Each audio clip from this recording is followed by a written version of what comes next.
Eh bien, peut-être un favori pour la victoire d'étape lâché, Laurent Belay. Oui, l'ami Coriol. C'est gentil Thierry, pardon. Il fait pas de vélo le Thierry, hein, on voit bien. Il vient du foot le Thierry, on voit bien, on voit bien. Chute, chute, un coureur, Patrick. Un coureur est tombé dans le ravin, Patrick. Sur notre gauche. Un coureur est tombé. Un coureur est tombé. Il s'agit d'un coureur. Attendez, je vais regarder descendre de ma moto. Oui, je vais attendre. Je regarde bien Alex Zoule. Voilà, on dit Avec l'attaquant de Bichleck, là, c'est Nibali, le premier à sauter dans sa roue. Franck Schleck est juste derrière. Et Alberto Contador qui vient de partir. Lance Armstrong est lâché. Lance Armstrong est suivi lâché. l'attaque. Et il est littéralement impliqué, comme on dit, dans les milieux cyclistes, alors que Bonjour à tous et bienvenue pour cette nouvelle émission des commissaires de course, une émission un peu spéciale aujourd'hui puisqu'on va vous présenter le parcours du Giro dans son intégralité. Alors pour cette petite présentation, j'ai avec moi Benjamin. Salut Ben. Salut tout le monde. Non, je dis buongiorno a tutti, mais Ouais. je préfère quand même le dire en français d'abord. Et Grégory. Salut Greg. Salut tout le monde, et moi j'ai pas du tout l'accent italien donc je vais me préserver. Voilà, de même pour moi, donc je vais aussi m'abstenir. Alors messieurs, cette année, les organisateurs du Tour d'Italie ont un peu innové, c'est-à-dire qu'au lieu de présenter le parcours dans son intégralité, ils ont catégorisé un peu les étapes. Donc tout d'abord le grand départ qui aura lieu en Hongrie, mais ça on le savait depuis un petit moment. Puis les étapes de plaine, les journées destinées un peu plus aux baroudeurs et aux attaquants. Et ensuite les étapes de montagne. Donc ce que je vous propose, c'est un peu de faire comme eux, de prendre par bloc, entre guillemets, plutôt que de faire étape par étape comme on avait l'habitude de le faire. Donc on verra si ça vous convient ou pas. Et pour commencer les gars, j'ai envie de partir forcément par le commencement, c'est logique, et le grand départ de Hongrie, Benjamin, une première étape entre Budapest et Visegrad qui est catégorisée comme une étape de sprinter curieusement, mais je l'avoue que j'aimerais bien avoir ton avis sur le sujet. C'est pas le cas en fait. C'est le type d'étape qui va tout simplement ne pas sourire à un sprinter. Et je pense que du coup, aucun sprinter ne portera le maillot rose, à moins qu'ils invitent par exemple un Peter Sagan qui retrouverait ses jambes de 25 ans. Mais l'étape, elle est plate. Elle est plate comme c'est pas possible. J'ai failli faire une blague qui ne serait pas passée, donc je vais pas la faire. Et sauf que, alors, ça va être embêtant pendant 189 km. Et puis les 5 derniers kilomètres, c'est 5 km à 5%. Sur une route qui sera apparemment de plus en plus étroite. Donc, comment? À quel moment on peut dire que c'est une étape pour sprinter? C'est une étape chiante, oui, mais une étape qui ne couronnera pas un sprinter.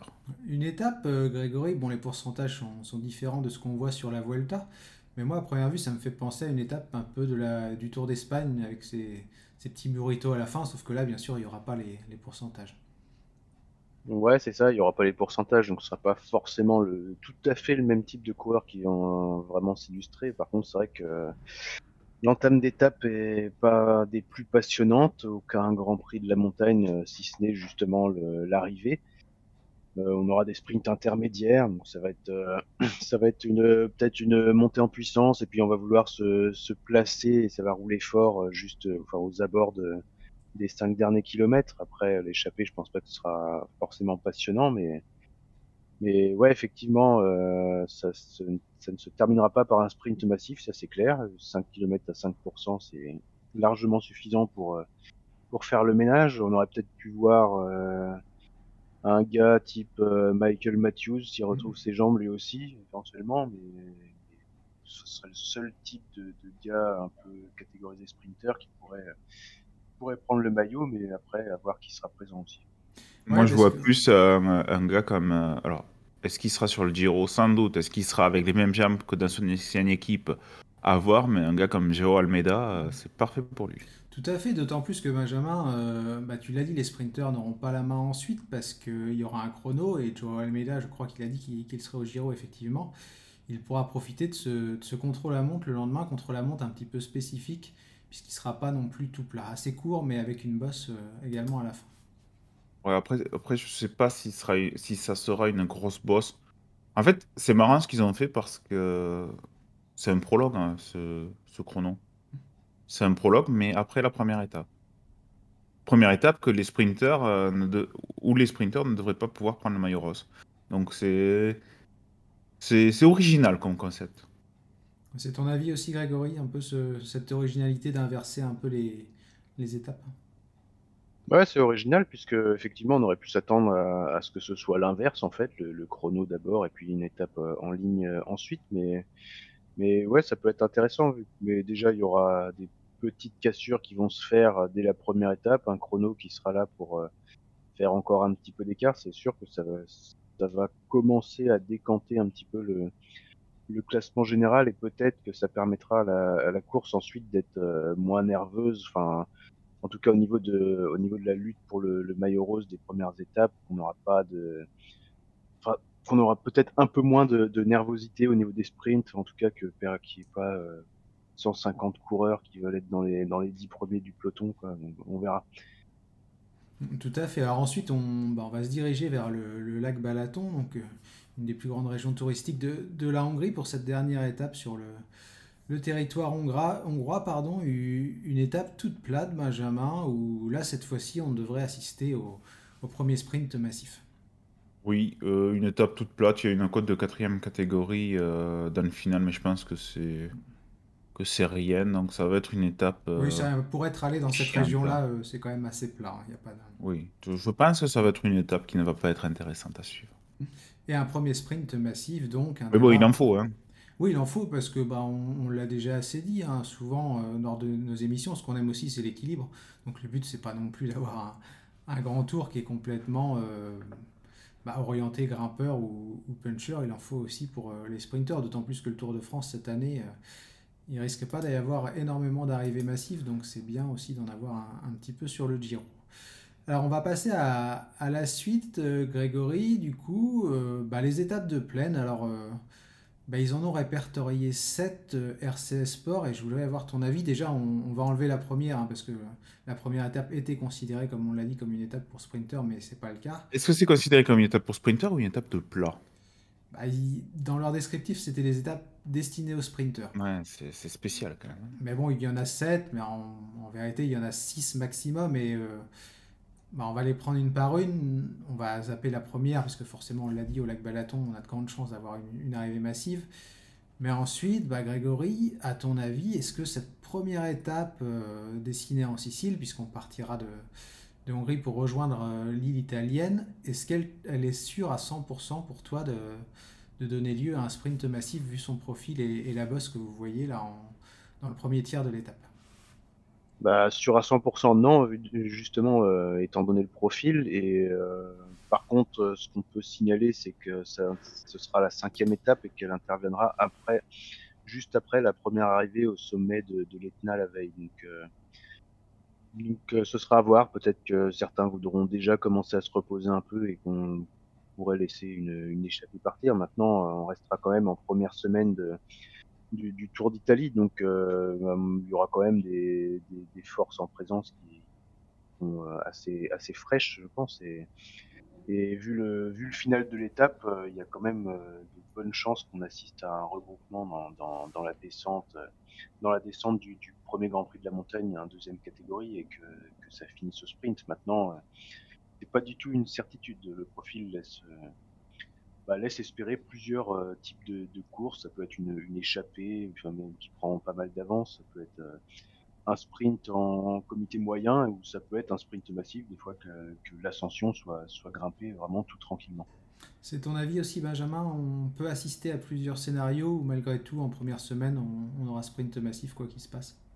En fait, j'ai pas fait mes devoirs, j'ai pas regardé le profil de l'ascension.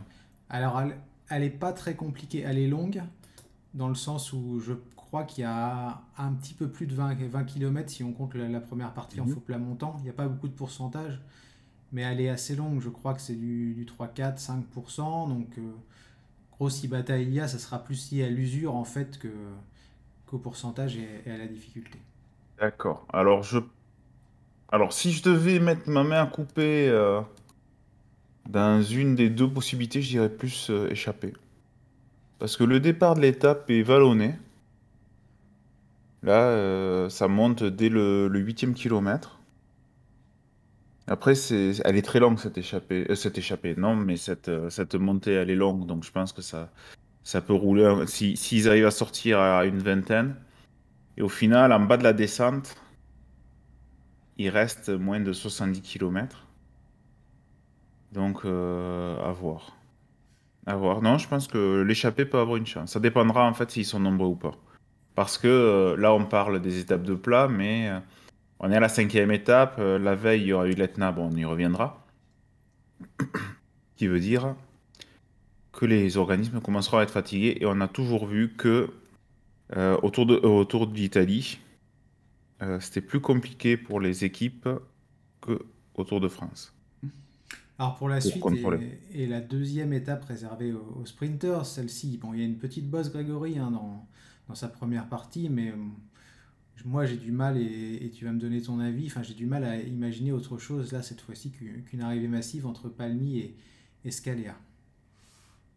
Ouais, c'est ça. Bah, c'est vrai que le départ est un peu, enfin la première partie est un peu accidentée, mais enfin néanmoins ça reste quand même du 4, c'est un quatrième catégorie la première ascension, donc ça doit pas être super méchant et ensuite on aura quand même un profil des plus plats avec juste quelques petites côtelettes en deuxième partie, mais justement on a l'étape de la veille qui se prête peut-être bien à une échappée. Et bah, si jamais c'est une échappée qui va au bout de cette étape-là, je vois mal le peloton laisser filer à niveau des hommes et ne pas que l'étape ne se termine pas par un sprint massif. Là, je pense quand même que bah, non seulement il n'y a pas énormément de difficultés, mais en plus les sprinteurs voudront se disputer la victoire d'étape et je pense que le parcours favorise une arrivée massive, même s'il y a quelques petites difficultés au début. Alors Ben, ensuite, la troisième étape destinée aux hommes rapides, celle-ci, il n'y a pas grand-chose à dire, hein, entre Sant'Arcangelo di Romagna et Reggio Emilia, elle est tout simplement plate comme la main. Oui, voilà. Si, rien à dire, hein, mais arriver sur le plat, même si pour le petit point histoire, Patrick, euh, il y avait une étape comme ça au Tour de France, c'était le Tour de France 2001 ou 2002, je ne sais plus, 2001 je crois, qui était toute plate, exactement comme ça, et ça s'était fini par un groupe d'échappés. Mais bon, je pense que, à moins que ce soit un parcours exposé au vent, que je ne crois, parce que je ne sais rien en fait. Euh, non, ça ne peut pas être autre chose qu'un sprinter qui gagne. C'est pas possible qu'il laisse passer cette occasion. Ouais, voilà. Rien d'autre à dire. Oui, d'autant plus qu'il y en aura très peu en occasion, comme on l'a dit. Alors, on va passer à la quatrième étape, Grégory. J'entends bien quatrième étape, pas la quatrième étape du Giro, la quatrième étape destinée, enfin censée Enfin, être destinée. Pardon, je crois Grégory. non, il y a juste une chose à signaler sur l'étape précédente, c'est que il me semble que c'est la seule étape de plus de 200 km.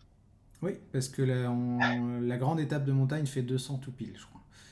Si je me trompe pas. Et on y viendra tout à l'heure. Et ouais, donc la suite, C'est la bah, 13e étape là dont on parle, San Remo Coni. ouais, donc entre Cuneo. San Remo et Cuneo, on sera en fin de deuxième semaine du Giro. Et bah là, Benjamin, justement, puisque tu prenais la parole, Ah, désolé. non, il n'y a pas de souci. Encore une fois, une étape difficile à lire. Enfin, en tout cas, c'est difficile pour moi d'imaginer à 100% un sprint massif. Encore une fois, j'ai pas regardé le profil du Colle. C'est quoi le Colle di Dinava, ouais. Nava? Mais je pense que s'il est en troisième catégorie, c'est que ça doit pas monter beaucoup. Donc moi je dis sprinter. Sprinter, c'est ton avis aussi, Grégory, sur cette étape? Bah, disons que ça peut être assez compliqué en entame d'étape. Faut voir à quelle vitesse ça partira, mais malgré tout, après le sommet du Colle di Nava, justement, il reste un peu plus de 100 km et c'est vrai que le reste du parcours n'est pas bien compliqué. Donc, ouais, il y a des chances, il y a quand même de bonnes chances que ça se termine par un sprint. Après, peut-être qu'il n'y aura pas tout le monde, mais sprint, oui. Bah, disons que c'est le genre d'étape, et vous me dites si je me trompe, où pour un sprinter, faut pas être lâché très tôt dans l'ascension. Parce que sinon, on a le risque que les autres se mettent à rouler, et que si vous avez 3 minutes au sommet, c'est foutu pour revenir. À voir. Il y aura la fatigue parce que on est en fin de deuxième semaine, mais j'ai l'impression que cette ascension-là, on a l'impression que quand on la regarde, un col terrible, mais encore une fois, troisième catégorie, ça me paraît bizarre. Pour une ascension de 10 Donc, bornes à peu près, hein. ouais. Donc, je suis pas sûr à voir. Faudrait voir le profil du col, mais je pense vraiment que ça ira au sprint. Alors, dernière étape, bon, j'ai envie de dire sprint massif, Grégory. Très très peu de relief, à moins que, puisqu'on arrivera en fin de course à Trévise, il reste très peu d'hommes rapides et qu'on ait finalement une échappée qui sortent et qui prennent 20 minutes d'avance. Ouais, bah c'est tout à fait ça. Il faudra voir qui sera encore présent au niveau des sprinters ou en tout cas des gars qui visent le maillot par point. Et bah, ouais, si le plateau est encore fourni, je pense qu'on n'échappera pas à un sprint massif. Il n'y a pas forcément des grosses difficultés de quatrième catégorie. Donc ça devrait bien se passer assez facilement pour l'ensemble du peloton. Il faudra voir aussi qui sera encore volontaire pour s'échapper. Et ouais, je pense que ça va se finir au sprint, sauf surprise ou alors plateau décimé. Mm.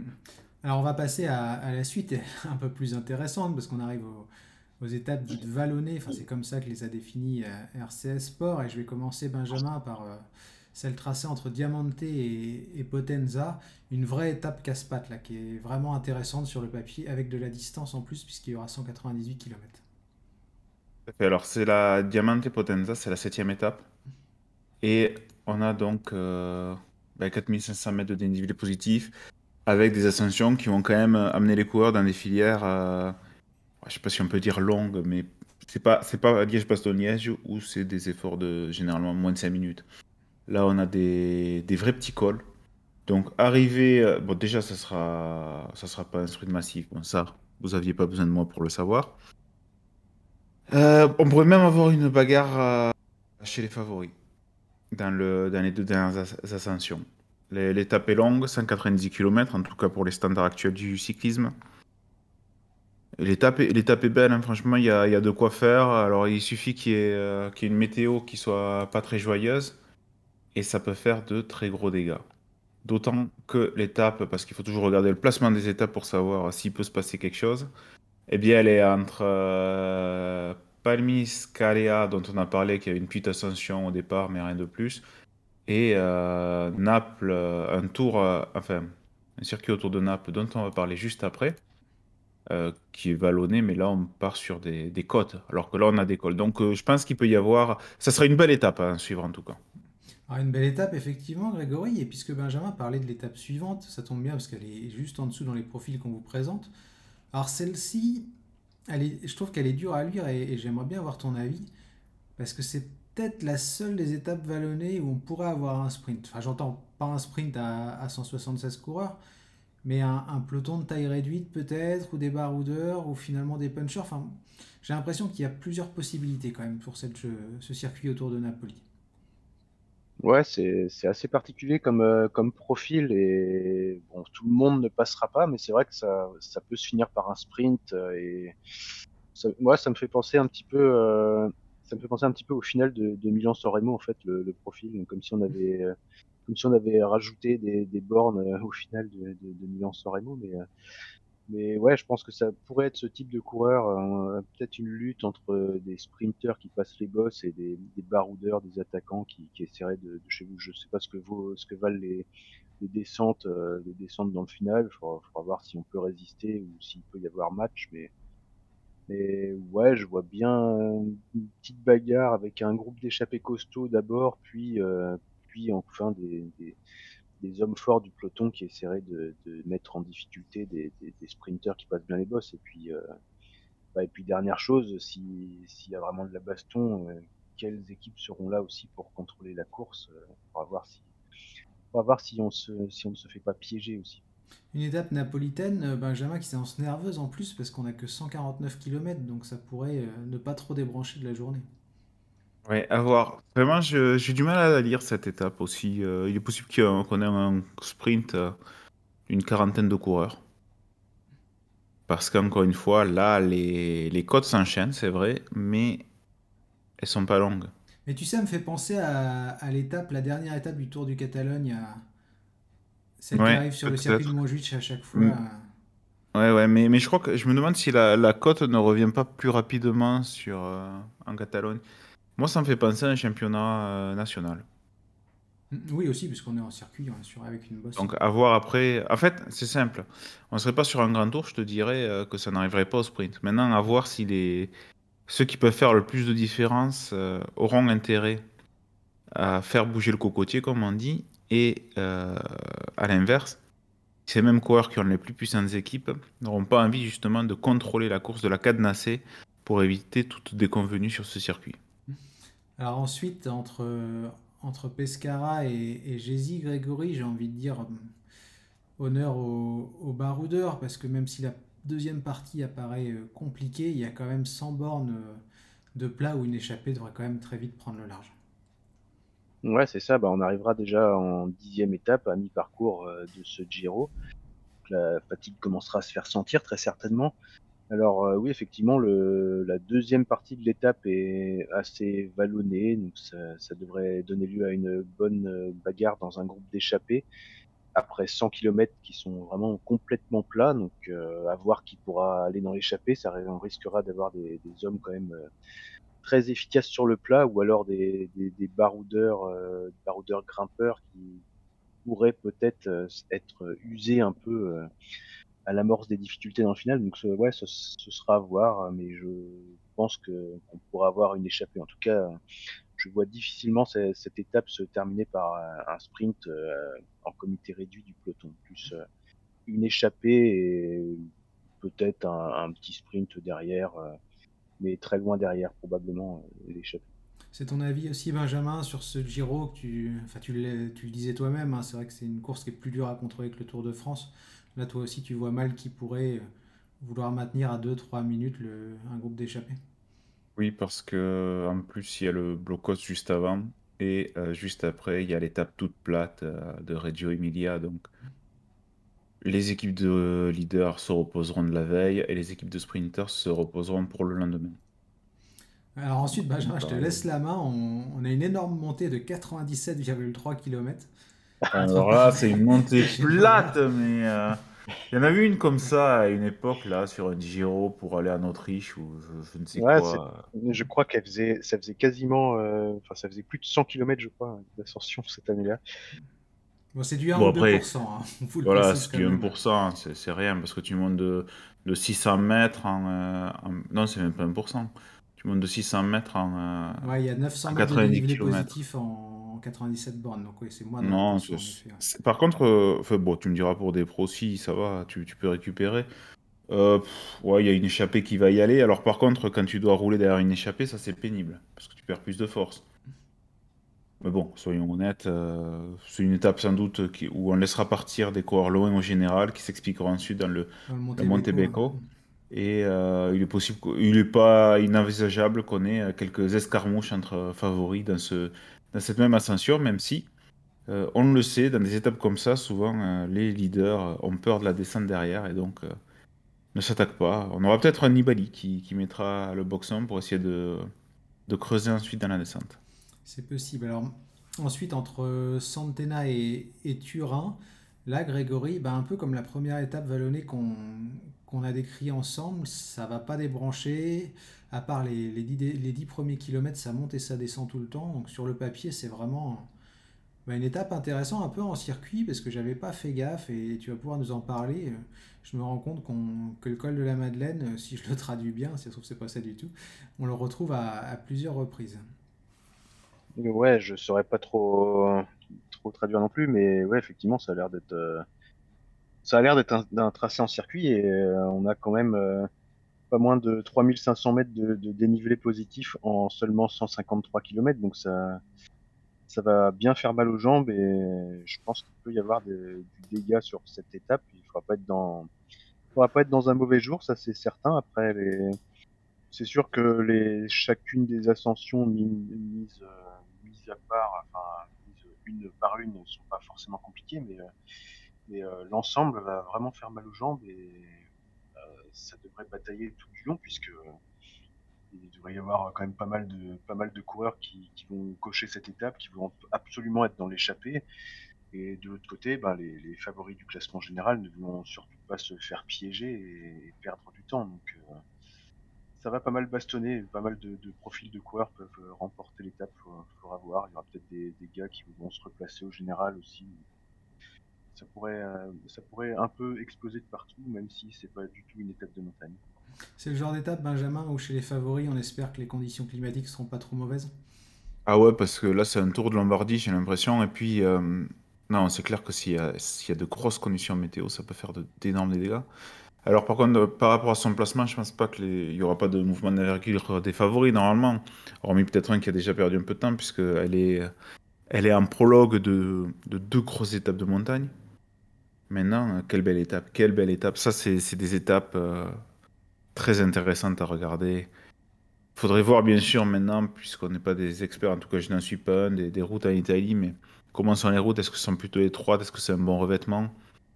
Comment sont les ascensions? Mais il y a tout pour faire une très très belle course. On parlait tout à l'heure là de l'étape qui faisait penser à un championnat national autour de Napoli, mais là, c'est super. J'adore ce genre d'étape. C'est vrai qu'elle est très intéressante sur le papier. Alors, dernière étape destinée au baroudeur, celle-ci, Benjamin, je vais te laisser la main. Pour moi, elle n'est pas vraiment destinée aux baroudeurs, punchers ou attaquants, peu importe comment on les appelle. J'ai l'impression qu'on a quand même plus quelque chose qui peut satisfaire les grimpeurs. Ouais, ouais, et puis il y a le Kolovrat, et le Kolovrat, c'est du 10 km à 10%.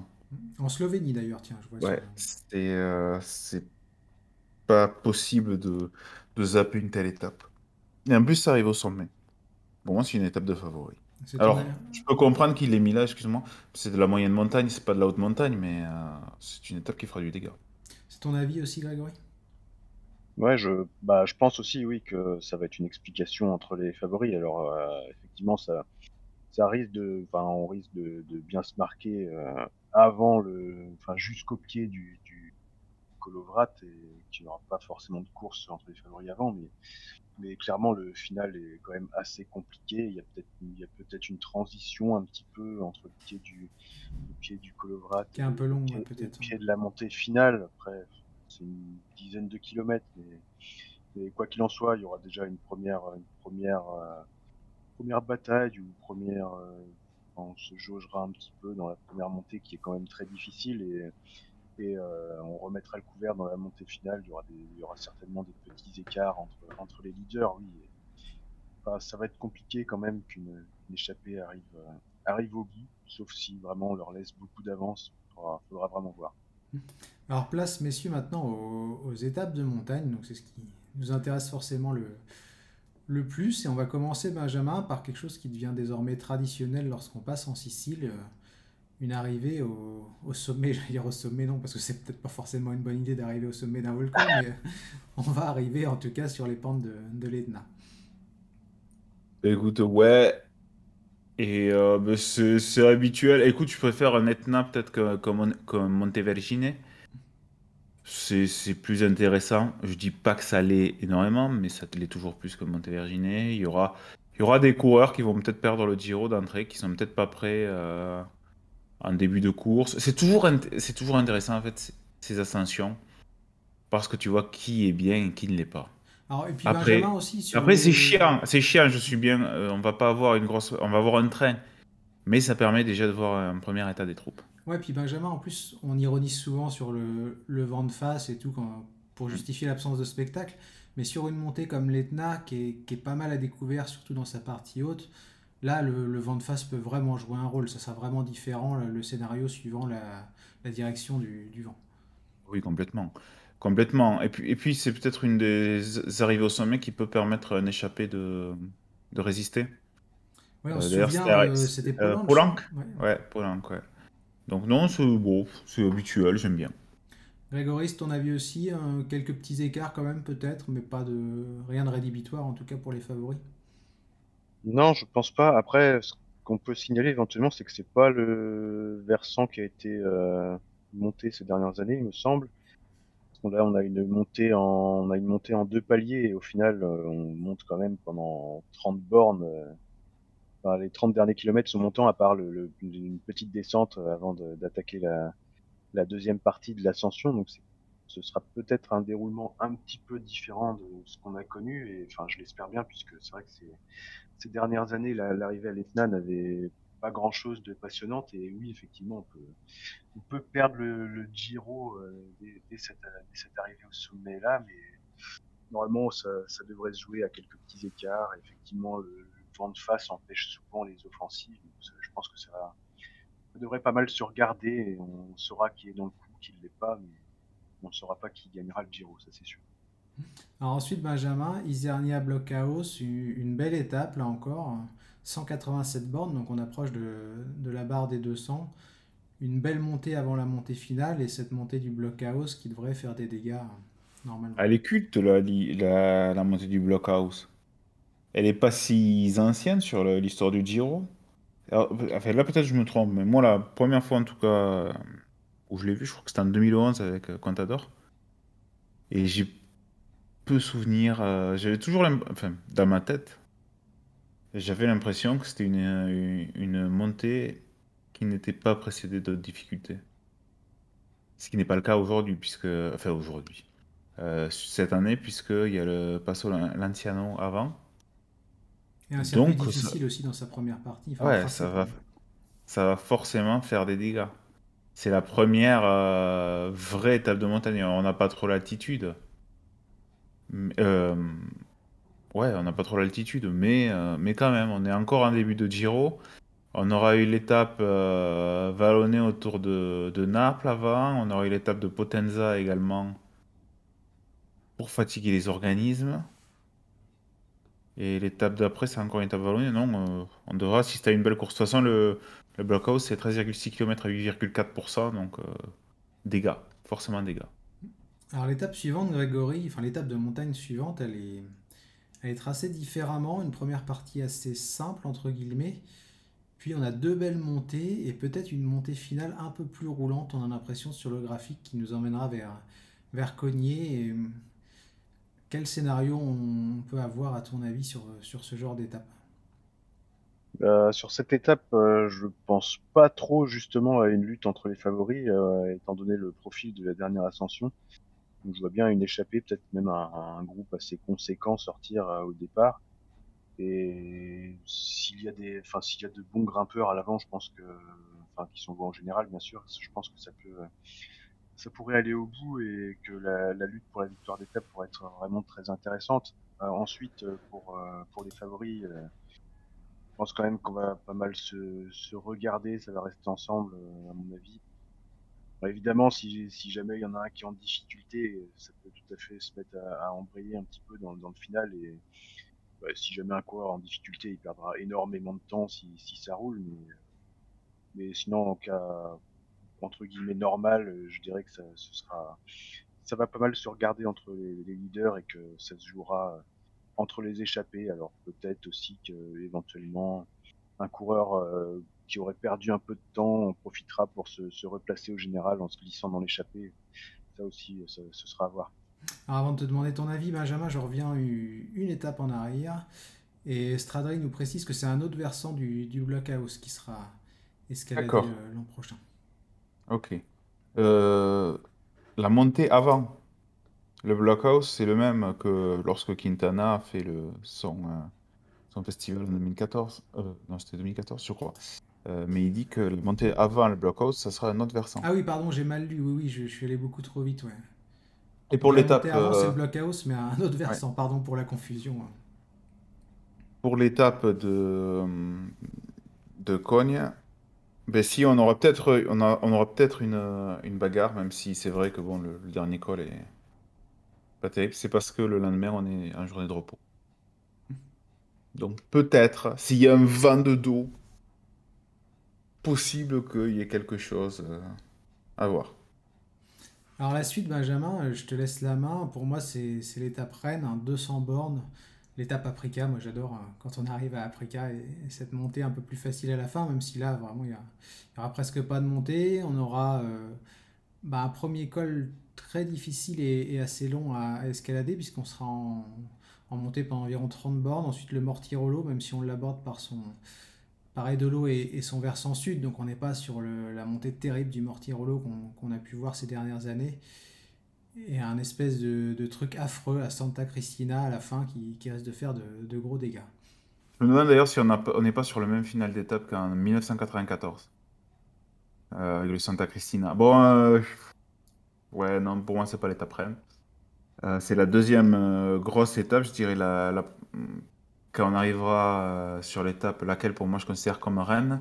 C'est vrai que le Mortirolo, ça fait parler, mais bon, c'est pas le versant qu'on attend. C'est une belle étape. C'est une belle étape qui monte à pratiquement à 2000 mètres d'altitude. Mais il y a le problème, en fait, c'est que il y a entre le premier et le deuxième col, il y a une trentaine de kilomètres de plat. Donc, je pense que le premier col fera une section pour l'échappée, dans le peloton aussi, mais je suis pas sûr qu'on voit la grosse bagarre. Donc, je pense que ça sera une belle étape, mais pour moi, c'est pas l'étape reine. Ton avis, Grégory, du coup, est-ce que c'est l'étape reine ou pas? Je pense pas non plus. Alors après, il y a un placement d'étape qui est intéressant, c'est que ça arrivera juste après la journée de repos et que Ah oui, c'est vrai, oui, oui.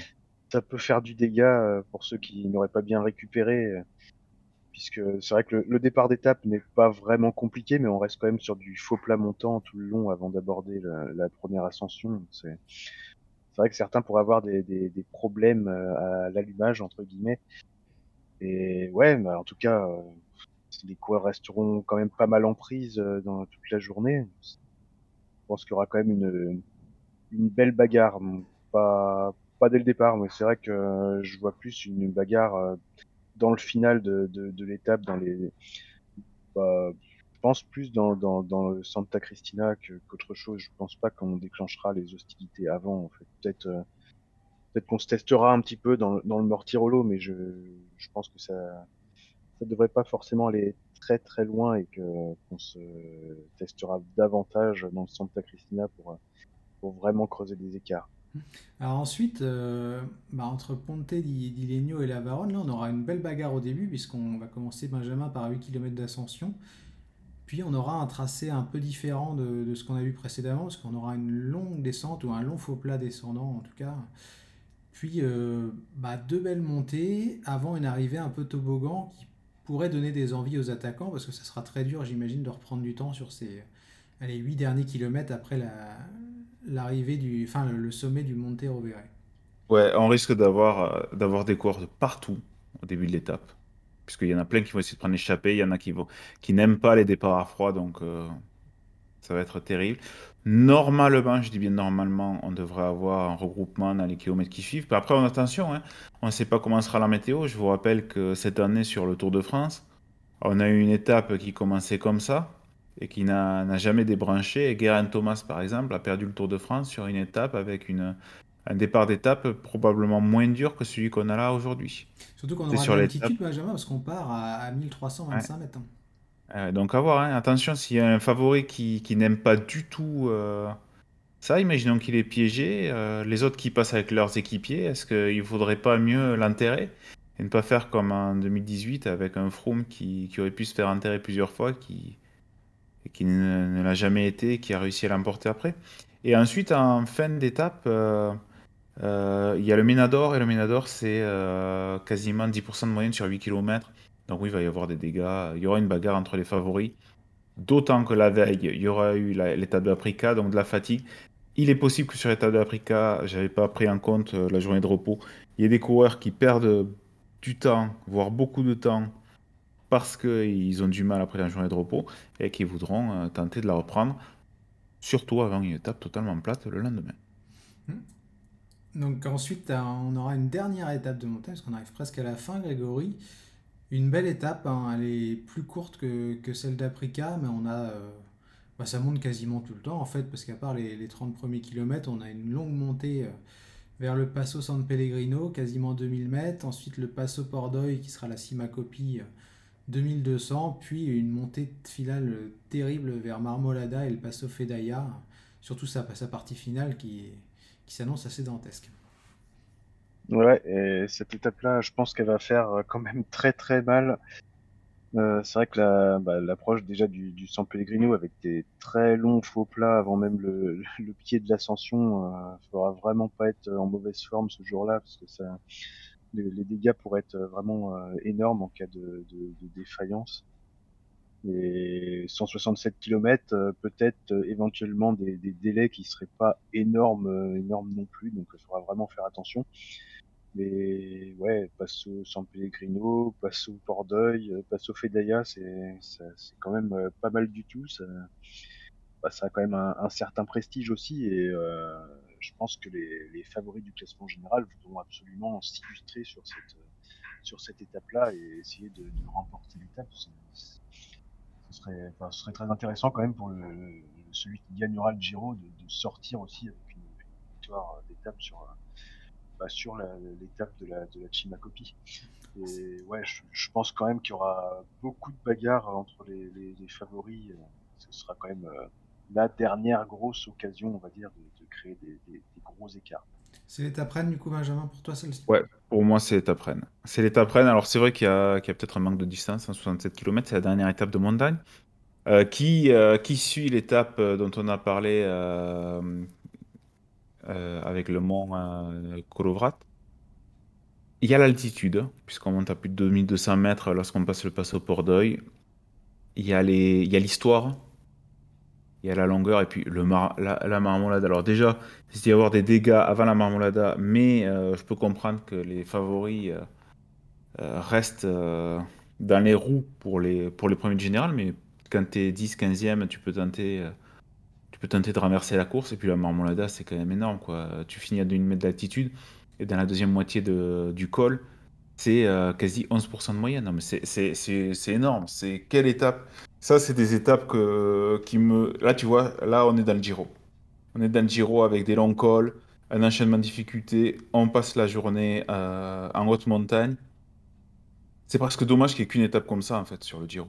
Pour moi, il en faudrait une autre avec peut-être le Gavia ou le Stelvio. Mais est-ce qu'on n'a pas peur des conditions C'est météo aussi en Italie? Parce qu'on n'a pas Ouais, été peut-être. Bon, refroidi, après, entre guillemets, ces dernières saisons avec... c'est vrai, mais bon, encore une fois, l'étape que remporte, c'est Bernal qui la remporte, hein, l'an dernier, là, cette étape sous la pluie, dans le froid. Hmm. Messieurs, Ah, j'ai un trou. l'étape où Bardet fait second. Oui, c'est Bernal, mais oui, c'est Bernal. Et finalement, les cols étaient tout à fait praticables. Alors, on n'a pas voulu prendre de risques parce que la montagne, patati patata, bon. Il y a quelques années, on se préoccupait moins de ça, c'était peut-être pas plus mal, hein. Parce que quand on regarde les conditions météo qu'il y avait cette année et les conditions qu'il y avait en 2014, là, à l'époque où il y a eu l'affaire de Quintana qui n'aurait pas respecté le drapeau rouge, etc., je crois qu'il faisait beaucoup plus froid en 2014. Et bon, sans aller mettre en péril la vie des coureurs, je crois qu'avec toutes les voitures qui suivent tout ça, s'il y avait vraiment une catastrophe absolue météo, on peut quand même les abriter. On n'est plus comme, je crois que c'est en 1988, là, quand il y a eu la neige, Avec les Amstein, ouais. coureurs, voilà, et il n'y avait pas eu de mort non plus. Euh, non, au bout d'un moment, on sera le 28 mai. Alors, ça ne veut pas dire qu'il fera beau, mais faut savoir ce qu'on veut, en fait. Le Giro, ça s'est créé comme ça. Qu'est-ce qu'on veut? On veut un cyclisme aseptisé, on veut réduire les kilométrages, on veut, ah, ben, il y a peut-être un risque de météo, alors, alors dans ce cas, dans le Tour de France aussi, hein, en 96, on a enlevé l'Isran et le Galibier. C'est pas pour ça qu'on va plus y passer, même si j'entends bien sûr qu'il y a beaucoup plus de risques en mai, en juillet. Mais le Giro, quand on en parle, c'est la haute montagne, la très très haute montagne, les épopées de grimpeurs. Faut pas perdre ça. Hmm. Tout à fait. Ouais. Mais après, je pensais plus, pas forcément à l'idée de réduire la difficulté, mais au fait que les organisateurs ont peut-être peur Oui, de se oui, retrouver oui. face à une grogne de coureurs, avoir à gérer un parcours bis, Et ben, la s'il y a de grande la des coureurs, neige, tu vois. Enfin, elle se fait parce que tu laisses les failles. on se souvient tous de Euh, l'épisode du bus en 2019. voilà, c'est ça, mais jamais, jamais ça doit se. Avec Zomendan, ça serait pas arrivé. Hmm. Parce qu'il aurait dit, ben, très bien, ben, tant pis pour vous. Pareil avec les anciens directeurs du Tour de France, avec Félix Séguin, il aurait dit, ben, d'accord, vous êtes tous déclassés et on part avec ce qui reste. Voilà, à un moment, il faut savoir, c'est quoi? C'est les coureurs qui font l'épreuve ou c'est l'épreuve qui fait les coureurs? Pour ma part, je fais partie de ceux qui pensent que c'est l'épreuve qui fait les coureurs. À partir du moment où tu as au moins un coureur qui veut partir, alors bien sûr, après, il peut y avoir omerta, il peut y avoir peur pour les coureurs qui veulent partir, de se faire ostraciser, mais bon, étant donné que tu as toujours forcément un grand coureur du général qui veut courir une étape comme ça, mais t'y vas, c'est bon, t'es le Giro, t'imposes. S'ils veulent pas, ben tant pis pour eux. C'est mon avis. C'est ton avis. Alors Grégory, je vais pas te demander ton avis parce que je pense qu'il est à peu près le même que celui de Benjamin. Je voulais t'interroger sur le chrono final, chrono disputé autour de Vérone, j'allais dire dans les rues de Vérone, mais pas du tout. Un chrono de 17 km avec une ascension au milieu qui s'annonce donc compliquée, où il devrait y avoir très peu d'écart parce qu'on sera à la fin du Giro et on sait qu'en fin de grand tour, déjà les niveaux sont un peu homogénéisés et là en plus avec une difficulté, les rouleurs ne devraient pas prendre beaucoup d'avantages sur les grimpeurs. Ouais, c'est ça, on aura une bosse en plein milieu de l'épreuve, un kilométrage total de 17 km avec le petit contre-la-montre de départ, ça nous fait 26-27 km de contre-la-montre au total sur ce Tour d'Italie, ce qui est assez faible. Alors après, oui, il faudra espérer quand même qu'il y ait encore qu'il y ait encore des enjeux en fait en dehors de la victoire d'étape sur ce chrono final. C'est toujours un risque en fait, donc Oui. surtout avec un chrono aussi court. Enfin, on a vu sur la dernière Vuelta notamment qu'un chrono final le dernier jour, quand il n'y a plus trop d'enjeux, c'est pas forcément super intéressant. Oui, c'est un peu tout l'un ou tout l'autre, quoi. Donc, si jamais les écarts sont faits, on risque de s'ennuyer un peu et on attendra de voir qui remportera l'étape. Et si ça se trouve, le vainqueur de l'étape aura franchi la ligne depuis très longtemps au moment de la prise d'antenne, si ce n'est pas retransmis en intégralité. Donc, à voir. Mais effectivement, entre les favoris, je pense pas qu'il y aura énormément d'écart. Ça se jouera à la fraîcheur essentiellement. Et c'est sûrement ceux qu'on aura vu décliner un peu sur les dernières étapes de montagne qui prendront encore une claque supplémentaire. Mais ouais, ça se jouera à coup de secondes, une trentaine de secondes maximum, je pense. C'est ton avis aussi, Benjamin? Il y a plus qu'à espérer qu'il y ait quand même une lutte, si ce n'est pour la victoire, au moins pour le podium, qu'il n'y ait que quelques secondes d'écart entre les premiers du Non, général. non, absolument pas. Parce que là, messieurs, vous entrez dans le prud'homisme qui consiste à avoir le suspense. Le suspense plutôt que d'avoir des grosses étapes pour faire des différences. Ah, oui, ah non, mais je pense que Greg aussi, mais juste dans l'intérêt de suivre cette étape-là, en Oui, fait, non, faut non, je, espérer. je m'en fous. Je préfère qu'il y ait 5 minutes d'écart entre le premier et le second, et 2 minutes entre le second et le troisième, 4 minutes entre le troisième et le quatrième, etc., etc. Bon, bah, c'est toi Bon, qui la mais c'est- débriefera tout seul, alors, du coup. eh, oui, mais avec plaisir. Bon, Non, je après, tu me plaisante. diras s'il y avait de si gros écarts entre chaque coureur, c'est qu'il y aurait quand même pas eu forcément de combat, je sais pas, mais non, non, c'est pas grave. J'espère qu'il y aura une lutte, au moins pour des places dans le top 10. Pour la victoire, je m'en contrefiche. Mais non, non, après, encore une fois, ça dépend comment est la course avant. Mais je préfère qu'il y ait une course avec des gros écarts bien décantés. Je vais vous prendre un exemple. Tour de France 1997. Il y a 10 minutes entre Virenque et Ulrich. Hmm. Franchement, j'ai préféré le Tour de France 1997 avec les tentatives de retournement de situation, jusque même dans les Vosges avec Ulrich qui est malade, Oui, tout à fait. que certains tours où il s'est passé, où il y a eu 1 minute d'écart entre le premier et le second, mais tu sais que le premier a fait tout le temps à gérer comme il pouvait, et le second n'a jamais trop pu l'inquiéter. Après, Mais on le peut avoir parcours les deux n'était aussi, pas. avec une belle Ah, bataille, totalement, comme on a vu entre totalement, oui. Tao et Hindley Oui, oui, en c'est vrai. 2019. Ou, Mais d'ailleurs, pour rebondir de manière plus générale, Benjamin, Greg l'a un petit peu évoqué, on a un kilométrage de chrono qui est très faible, 26 bornes, je crois. Est-ce que c'est une bonne chose pour toi ou est-ce qu'il y a quand même cette notion d'équilibre qui n'est pas trop respectée au final? euh, alors l'équilibre. Enfin, équilibre grimpeur-rouleur, j'entends. Oui, oui, oui. En fait, le truc, c'est que maintenant, les contre-la-montre font tellement plus de dégâts que les étapes de montagne. Mais non, l'équilibre, je m'en fous.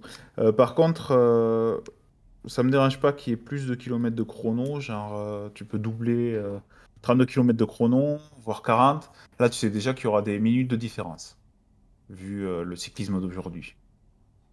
Mais même rajouter 50-60 kilomètres de chrono, s'ils ont envie. Mais par contre, pour rajouter des étapes de 200-230 bornes à montagne. Oui, Et parce des que vraies là, étapes de montagne. avec l'évolution du Des passos, cyclisme, des passos Port-d'Oï, là, à l'étape de la Marmolada, tu rajoutes un grand col et 40 bornes. Alors, tu peux commencer par 30 bornes de plat, il n'y a pas de souci, mais tu rajoutes un col, ça fait 4 cols avec 230 kilomètres. Je te promets que si tu mets allez, deux étapes comme ça dans un grand tour, et après tu laisses les étapes de montagne comme elles sont les autres, il y aura, je pense, beaucoup plus d'écart. ce que tu veux dire, Benjamin, du coup, si je comprends bien, c'est que maintenant, le cyclisme est fait de telle manière que si on met 60 km de chrono, il n'y a pas assez de difficultés en montagne pour compenser, Oui, alors qu'avant, c'était peut-être plus le cas finalement, il y avait des totalement. grosses défaillances. Mais on est rentré dans un... on va mettre de la montagne un peu sur toutes les étapes, mais souvent c'est une ascension, une montée pour puncher, enfin. On n'a plus d'étapes depuis... Enfin, on n'a plus. En 2018, sur le Tour de France, tu as deux grosses étapes de montagne qui peuvent faire d'énormes différences. Tu as l'étape de l'Alpe d'Huez avec Madeleine Croix de Fer Alpe d'Huez. Et tu as, qui est gagnée par Geraint Thomas, bon ça on va pas revenir parce que ça va m'énerver. Et l'étape de la Reims qui est gagnée par Roglic avec le Tourmalet à plus de 100 km de l'arrivée. Mais du coup, je vais me faire l'avocat du diable, Ça, Benjamin, avant de passer Oui. la parole à Grégory. Mais est-ce qu'en mettant 70, 80, voire 100 bornes de chrono au total, on n'obligerait pas, quel que soit le parcours, les grimpeurs à bouger plus vite? Parce que des fois, on a des grosses étapes de montagne où on s'aperçoit que les mecs n'attaquent pas finalement parce que de toute façon, ils n'ont pas besoin de faire des écarts. Bah alors, il y a deux choses. La première, c'est que les rouleurs avec le SRM, tout ça, sont favorisés, puisqu'on roule au rythme, et que Oui, ce qu'on rouleur n'avait pas avant. sous-entend que c'est des coureurs qui arrivent à tenir un rythme constant pendant de nombreux kilomètres. Et ensuite, il y a également le fait, pour le spectacle, le grimpeur, s'il est toujours à moins de 2 minutes du leader, il va se dire toujours, s'il perd, s'il explose, bah, c'est Bibi qui récupère. S'il a 7 minutes, bon, ben, il va se dire, je vais essayer de gagner mon étape, peut-être le maillot des grimpeurs, peut-être ceci, peut-être cela, je vais tenter. Et ça va peut-être entraîner quelque chose. Après, je crois que c'était Bradounet sur le forum qui disait que le problème, c'est qu'en diminuant les épreuves contre la montre, ben, ça forçait tous les coureurs à s'entraîner plus pour la montagne. Et du coup, ben, on avait une augmentation du nombre de grimpeurs, en fait, des capacités de montagne. Donc les chronos, même s'ils sont peu, font toujours de gros dégâts, mais on trouve un resserrement dans les étapes de montagne parce que tout le monde s'entraîne à la montagne. Alors que si tu mets 70 km de contre-la-montre, mais il va falloir faire un choix. Si tu as des très grosses étapes de montagne et beaucoup de contre-la-montre, ben, il y en a qui vont dire, bon, vaut mieux que je privilégie peut-être un peu plus le contre-la-montre. D'autres qui vont se dire, peut-être il faut qu'on privilégie un peu plus la montagne. Et c'est pour ça qu'aujourd'hui, et je vais revenir, je crois, sur le Tour de France 2018. Je dis peut-être une bêtise, je sais plus s'il y avait un contre-la-montre par équipe. Mais le contre-la-montre par équipe, ben, à nouveau, est-ce que je fais une équipe avec des rouleurs, si je mets 50 bornes de contre-la-montre par équipe, mais elle sera appauvrie en montagne? Et bien entendu, pour que cela ait un intérêt, il faut que l'étape de montagne puisse faire des différences, qu'il faut de grands cols, il faut beaucoup de distance.